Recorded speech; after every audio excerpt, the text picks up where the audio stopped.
বিরতির পর স্বাগত।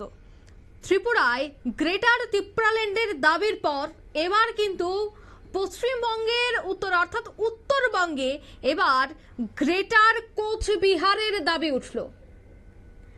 সামনেই রয়েছে পশ্চিমবঙ্গের বিধানসভা নির্বাচন, আর বিধানসভা নির্বাচনের আগে এবার উত্তরবঙ্গে গ্রেটার কোচবিহারের দাবি, পৃথক রাজ্যের দাবি।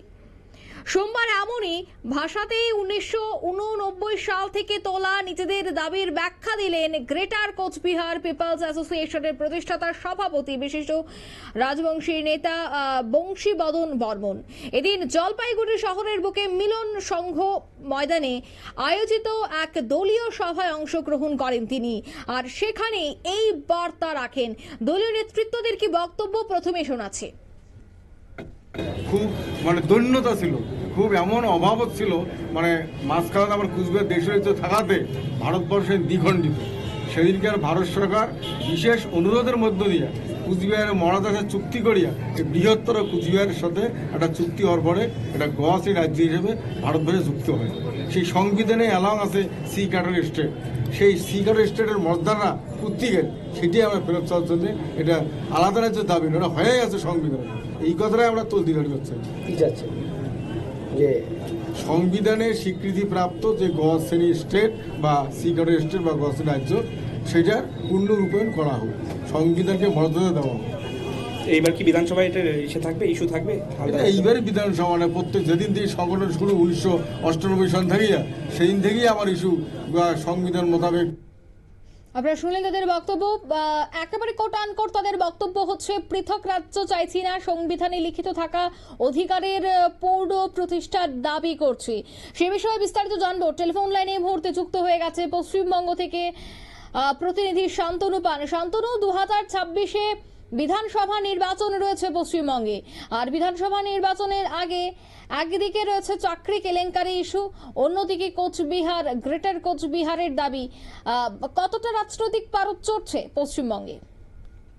একেবারে অঙ্কিতা, তোমাকে জানিয়ে রাখবো যে শুধুমাত্র গ্রেটার কোচবিহার তা নয়, উত্তরবঙ্গের বিভিন্ন জেলা পাশাপাশি উত্তরবঙ্গকে পৃথক রাজ্য হিসাবে কিন্তু বিভিন্ন সময় বিভিন্ন রাজনৈতিক দলের পক্ষ থেকে যেমন রাখা হয়েছে, পাশাপাশি সেইখানের যারা ভাষাগত ভিত্তিতে ধর্মীয় যারা সংগঠন রয়েছেন তারাও কিন্তু দাবি করেছেন। আর সেই সঙ্গে কিন্তু আজকে আমরা দেখলাম যে সোমবার কিন্তু একটি বিশেষ প্রোগ্রাম ছিল রাজবংশী মানুষদের, আর সেই রাজবংশী মানুষদের যিনি অভিভাবক তথা কোচবিহার পিপলস অ্যাসোসিয়েশনের যিনি সভাপতি বংশীবদন বর্মন, তিনি সংবাদ মাধ্যমের মুখোমুখি হয়ে যেটা জানালেন যে সংবিধানের প্রতি পূর্ণ মর্যাদা রেখেই কিন্তু তারা যে 1989 সাল থেকে যে দাবি তুলে আসছে যে গ্রেটার কোচবিহারের দাবি, সেই দাবি কিন্তু তিনি আবারও একবার উঠতে দিলেন। একদিকে যখন রাজ্য সরকার কেলেঙ্কারিতে রয়েছে বিভিন্ন ধরনের, একদিকে কয়লা থেকে শুরু করে শিক্ষা দুর্নীতি, মূলত এখন যেটা চর্চিত বিষয় রয়েছে যে শিক্ষা দুর্নীতি, কারণ 2016 সালের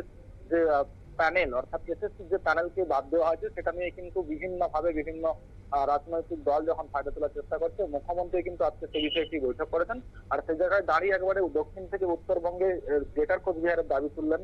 তো সেই জায়গায় দাঁড়িয়ে মনে হচ্ছে যে 2026-এর যে বিধানসভা নির্বাচন তার আগে কিন্তু যথেষ্টই রাজনৈতিক ভাবে এবং প্রশাসনিক ভাবে দুই দিক থেকে কিন্তু চাপে রয়েছেন শাসক দল। সেই সঙ্গে আবারও যে কোচবিহারের দাবি তুললেন রাজবংশী নেতা, সে জায়গায় কিন্তু যথেষ্টই গুরুত্বপূর্ণ। কারণ আমরা আগেও দেখেছিলাম যে 2019 সালের যখন লোকসভা নির্বাচন হয়েছিল তখন কিন্তু কোচবিহারের থেকে যিনি দাঁড়িয়েছিলেন বিজেপির নিশীথ প্রামাণিক, তিনিও কিন্তু তাদের সঙ্গে সহমত হয়েছিলেন এবং তিনি জানিয়েছিলেন যে বিজেপি যখন দ্বিতীয়বারের জন্য সরকার গঠন করবে তিনি কিন্তু সংসদে যেমন প্রকার দাবি তুলবেন, পাশাপাশি নরেন্দ্র মোদীর সঙ্গে বিশেষ বৈঠকও করবেন। তার পরবর্তীকালে তিনি পরবর্তী ভোটে অর্থাৎ 2024-এর ভোটে পরাজয় হয়েছেন। এখন নতুন সেখানে তৃণমূল কংগ্রেসের সাংসদ রয়েছে। হঠাৎ আবারও এই 26-এর নির্বাচনের আগে যে গ্রেটার কোচবিহারের দাবি তা কিন্তু আবারও একবার রাজনৈতিক মহলে জল্পনা বাড়িয়ে দিল বলেই মনে করছেন পশ্চিমবঙ্গের রাজনৈতিক বিশ্লেষকরা। অঙ্কিতা, ধন্যবাদ। অর্থাৎ কোচবিহারে প্রাপ্য রাজ্যের মর্যাদা প্রদানের দাবিতেই কিন্তু এই সমাবেশ, পৃথক রাজ্যের দাবি। উত্তরবঙ্গের জলপাইগুড়ি শহরের মিলন মেলার ময়দানে আবারও ডাক দেওয়া হয়েছে পৃথক রাজ্যের। এখন দেখার সামনেই রয়েছে বিধানসভা নির্বাচন, আর নির্বাচনে এই ইস্যুগুলি কতটা প্রভাব ফেলতে পারে। নিয়ে নিচ্ছে ছোট্ট একটি বিজ্ঞাপন বিরতি, সঙ্গে থাকুন।